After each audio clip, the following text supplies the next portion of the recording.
Hey guys, I'm going to be working on some hip hop, hi-hat programming, actually the whole beat, but specifically targeting hi-hats and how to work with 16 note patterns that won't sound like a machine gun. Let's get right into it. I have a sample loop here that I created as an accompaniment. It sounds something like this, like 1, 2, 3, 4. It would be nice if it was unmuted. Let me just put the click on.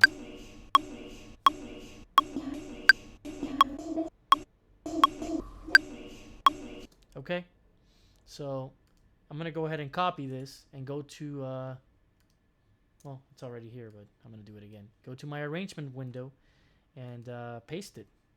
It's a 2-bar loop. Make sure this is unselected or not selected, deselected, however you say it.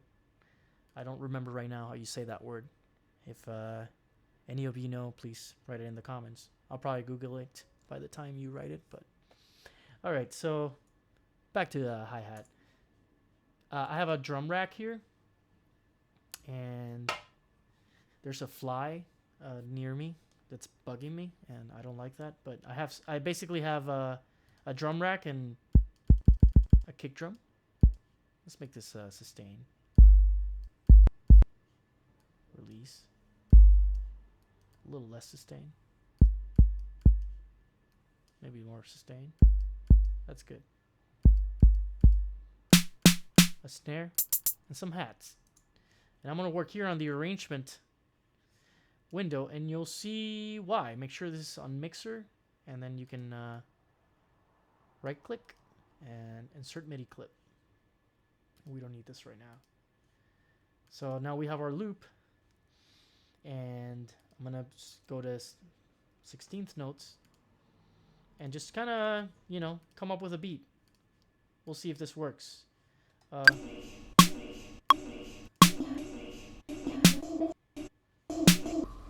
So I'll just kind of come up with a kick drum that, I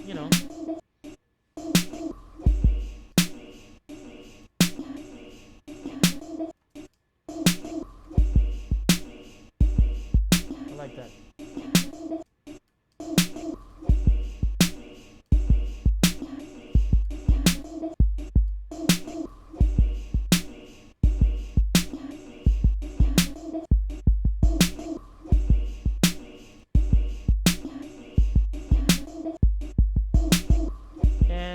Just real quick, let me make this snare a little bit more snappy.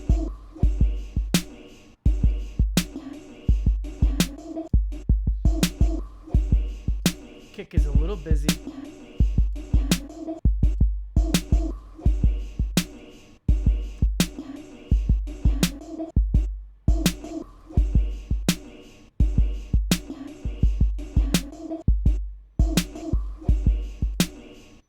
Okay. Enough of this sample thing. I think we can mute it for a second.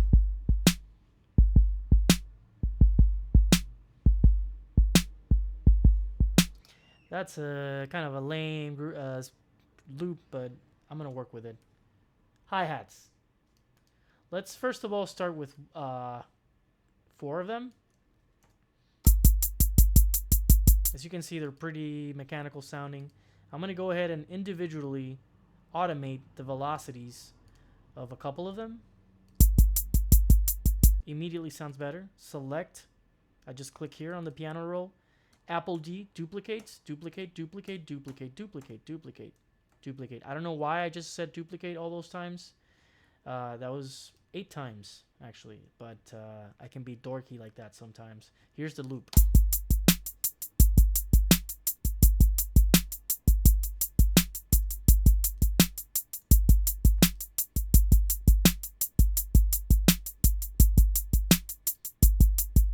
Just making some tweaks.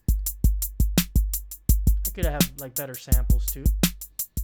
Okay, let's get right into it. I was gonna talk about hi-hats. That's what I'm gonna do. Trick number 1. Let's play with the decay and sustain of the sample. Let's get rid of that sustain and the release. And this decay, I'm gonna right click on it and go to show automation in new lane. So now we have that mister there, and we can just kind of like see what it sounds like if I play with this line. Check it out. Oh yeah. So maybe what I can do is smoothly move it.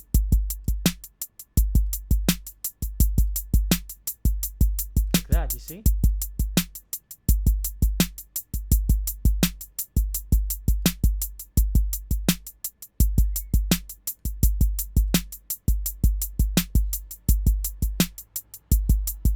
You like that? That's pretty nice, huh? That's better than the initial. I don't know if you remember the initial. Actually, let's just copy the sample here and compare. I'm gonna write a whole thing right now on the I'm gonna how it initially was like that, and I'm gonna mute the one that I'm editing and check it out. You tell me which one you like better. Mute.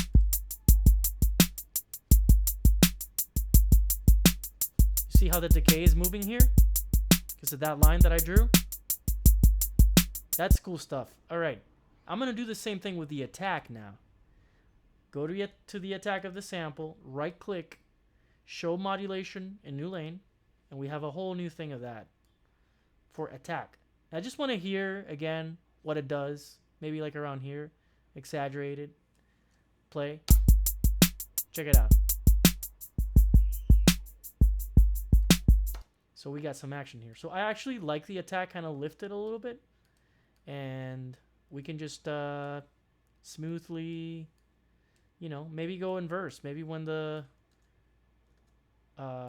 decay is going up, the attack goes down, sort of thing. That makes sense? See what I'm doing? I don't know. Just...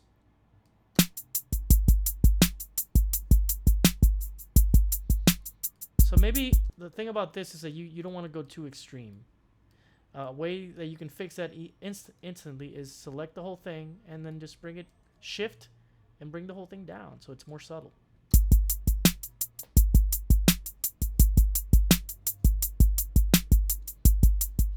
Maybe one of them we could like boop.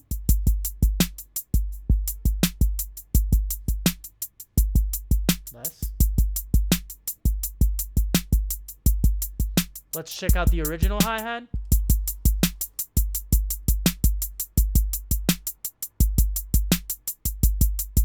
Right? The new one. Okay. There's more stuff we can do. And this one, I think I've shown you before, but I'm going to do it again. Go to hi-hat, select LFO, retrigger off, and let's play with that pitch. Maybe this time let's create some kind of different shape, and let's make it timed so that every, I don't know, every like something uneven, like 3/4.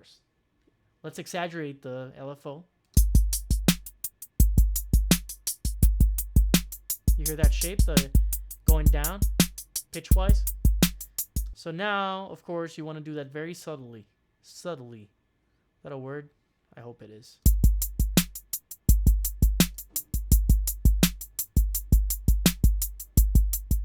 Okay. And then finally, of course, we could layer things. Let's can we find some samples?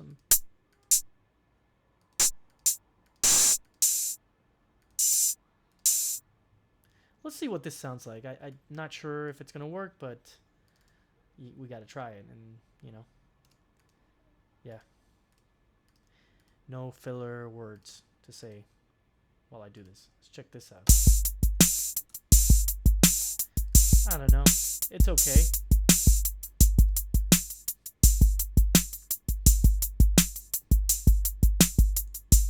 Let's hear the...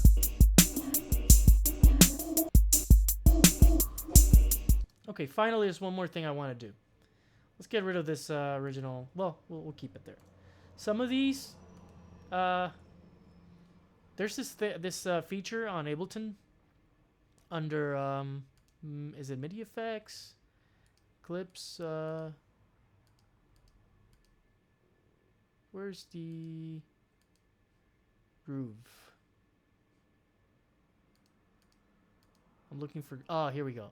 Under Live 8 library, which this is Live 9, but whatever.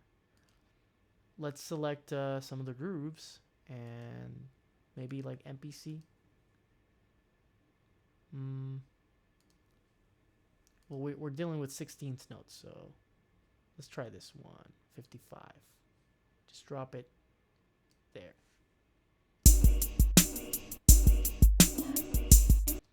Commit. So this moved things around, supposedly. Yeah, it did.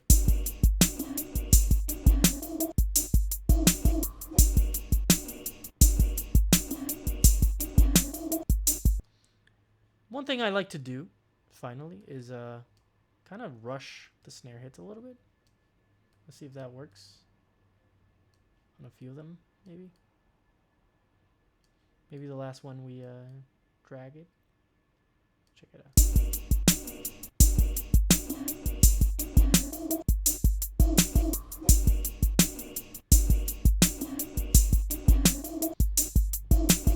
Alright guys, that's it. I hope that was helpful. Obviously, you would have to put more time into this than just a few minutes to really make it work, but I assure you that playing with decay and attack and pitch, you can get some nice variations. Another thing that if I had more time, I would just actually use several samples. That would be ideal. And just combine them. Layering too. We'll do that in another tutorial. Alright guys, laters. I'm signing off.